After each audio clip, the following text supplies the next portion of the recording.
सी Hulk तुमने नहीं देखा तो तुम्हारा मेंटल हेल्थ तो सही होगा, बट तुमने मिस कर दिया ये एक डिटेल। सिर्फ रेज हल्क नहीं, स्मार्ट हल्क भी पिद्दू पीटर को याद रखा है, और इसे प्रूव करने के लिए मेरे पास एक नहीं बल्कि दो थ्योरीज हैं। पहला थ्योरी थोड़ा सा व्हाट इफ सिनेरियो में है, तो अगर उसे मार्वल टच ना भी करे तो दूसरा थ्योरी तो होना ही है, because that is what Hulk is, who he is. And I am guaranteed you, ये दोनों थ्योरी मार्केट में तुमको कहीं नहीं देखने को मिलेंगे कि सिर्फ रेज हल्क नहीं, स्मार्ट हल्क भी पीटर को याद रखा है। सो इस वीडियो को एंड तक देखना। अगर तुम्हारे दिमाग के दो और ब्रेन सेल को मैंने एक्टिवेट नहीं किया ना, तो मेरा नाम भी नेमोर नहीं। तो देखो, इन दोनों थ्योरीज को समझने के लिए तुम्हें स्मार्ट हल्क आखिर है क्या और उसका ब्रेन कैसे काम करता है वो जानना पड़ेगा, क्योंकि इसका हमारे जैसा ब्रेन नहीं है, थोड़ा सा अलग है, बड़ा है। तो तुमने थोर रैग्नारोक तो देखा ही होगा, वहाँ हल्क सकार में होता है। एज ऑफ अल्ट्रॉन में नताशा को घोस्ट करके सकार पहुंच जाता है और वहाँ वो 2 साल तक हल्क के फॉर्म में ही रहता है, 2 साल तक। बट ब्रूस बैनर का कॉन्शियसनेस हल्क के अंदर जिंदा था उन 2 सालों में, जिसका प्रूफ हमें मिलता है इस सीन में। Do I know you? I feel like I've known you. I know you too. Hulk Bruce banner में ट्रांसफॉर्म हो चुका है, बट स्टिल उसे ऐसी फीलिंग्स आ रही है कि वो वाल्करी को जानता है, जबकि ब्रूस पहली बार मिल रहा था वाल्करी से। And that because we all know Valkyrie Hulk की बेस्ट फ्रेंड थी। दैट मींस उस 2 साल के टाइम पीरियड में हल्क का ब्रेन कुछ ऐसे काम कर रहा था, 90% consciousness of Hulk and 10% of Banner. इसलिए बैनर के माइंड में भी वाल्करी की विविड मेमोरीज थी, थोड़ा थोड़ा ही सही लेकिन था। एंड एग्जैक्टली उसका उल्टा है स्मार्ट हल्क का, जहां बॉडी के मामले में वो 90% हल्क है एंड 10% बैनर, जिसमें बहुत बड़ा डाउनग्रेड हो गया। बट वहीं ब्रेन कॉन्शियसनेस में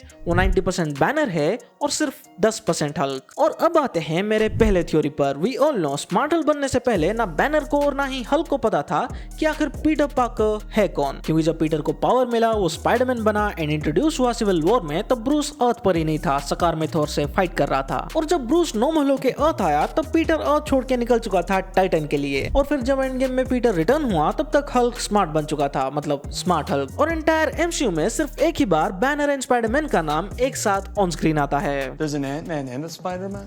That's it. स्पाइडरमैन को ना ही ब्रूस बैनर जानता है और ना ही rage Hulk, but smart Hulk बहुत ही अच्छे से। इनफैक्ट इन्फिनिटी वॉर के बाद जो भी कुछ हुआ उसके बारे में सबसे ज्यादा कोई जानता है तो वो है स्मार्ट हल्क। और तुम्हें अगर याद हो तो एंड गेम के बाद सैंक्ची में नो वे होम से पहले हमें बैनर ह्यूमन फॉर्म में दिखा था, जिसका एक्सप्लेनेशन हमें शी हल्क के एपिसोड 1 में ही मिला। शी हल्क तुमने नहीं देखा तो तुम्हारा मेंटल हेल्थ तो सही होगा, बट तुमने मिस कर दिया ये एक डिटेल। ये एक मशीन स्मार्ट हल्क को नॉर्मल ह्यूमन फॉर्म में यानी ब्रूस बैनर के फॉर्म में रखने में मदद करता है। तो इस थ्योरी के हिसाब से व्हाट इफ जब स्ट्रेंज स्पेल कास्ट कर रहा था, तब ब्रूस इस मशीन के मदद से नॉर्मल ह्यूमन फॉर्म में था और वो स्पेल सिर्फ ब्रूस के ब्रेन पर ही वर्क किया हो। And as I already explain, smart Hulk का ब्रेन 90% ब्रूस है बट 10% हल्क भी है, यानी दिस इज पॉसिबल दैट वो 10% हल्क के मेमोरीज में अभी भी पीटर पार्कर ही स्पाइडरमैन है और वो पीटर को याद रखा है। और जब पीटर स्मार्ट हल्क के सामने आएगा, तब उसको बिल्कुल वैसा ही विविड मेमोरी स्ट्राइक करेगा जैसा ब्रूस को वाल्करी के लिए हुआ था एंड स्मार्ट हल्क को सकार के मेमोरीज के लिए। तो फिर स्मार्ट हल्क आसानी से पता लगा लेगा कि पीटर पार्कर ही स्पाइडरमैन है, क्योंकि obviously he is a genius. But ये व्हाट इफ सिनेरियो थोड़ा सा रिस्की हो जाता है, क्योंकि Marvel is completely unpredictable just like your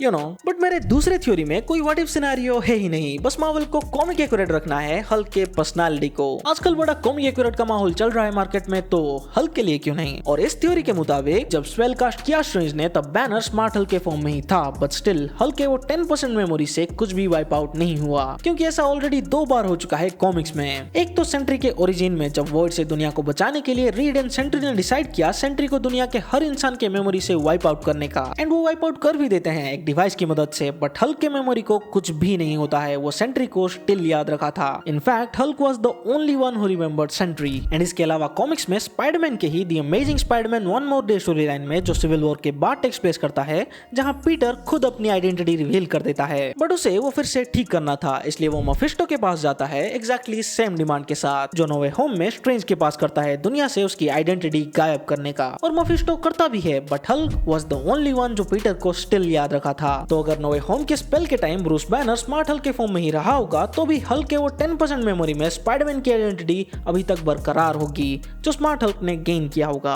और जब ब्रांड न्यू डे में पीटर स्मार्ट हल्क के पास जाएगा, इधर स्पाइडरमैन के फॉर्म में या पीटर पार्कर के ही फॉर्म में, तब उसे वो विविड मेमोरीज जरूर स्ट्राइक करेगा, you know, deja vu types. And वो इजीली पता लगा देगा कि who is Spider-Man and Peter Parker आखिर है कौन। सो अगर ऐसा हो या वैसा हो, ब्रूस पीटर पार्कर को याद रखा है, सिर्फ 10% के लिए ही सही, बट याद है। उतना मेमोरी तो एमजे के पास भी नहीं है। तो कुछ इस तरह सिर्फ रेज हल्क नहीं, स्मार्ट हल्क भी पीटर पार्कर को याद रखा है रियल आइडेंटिटी ऑफ स्पाइडरमैन। तो अगर इन दो थ्योरीज में तुमको ब्रांड न्यू डे का प्लॉट दिख गया then subscribe. So again 10 million का टारगेट रखते हैं। So till then see you in the next video.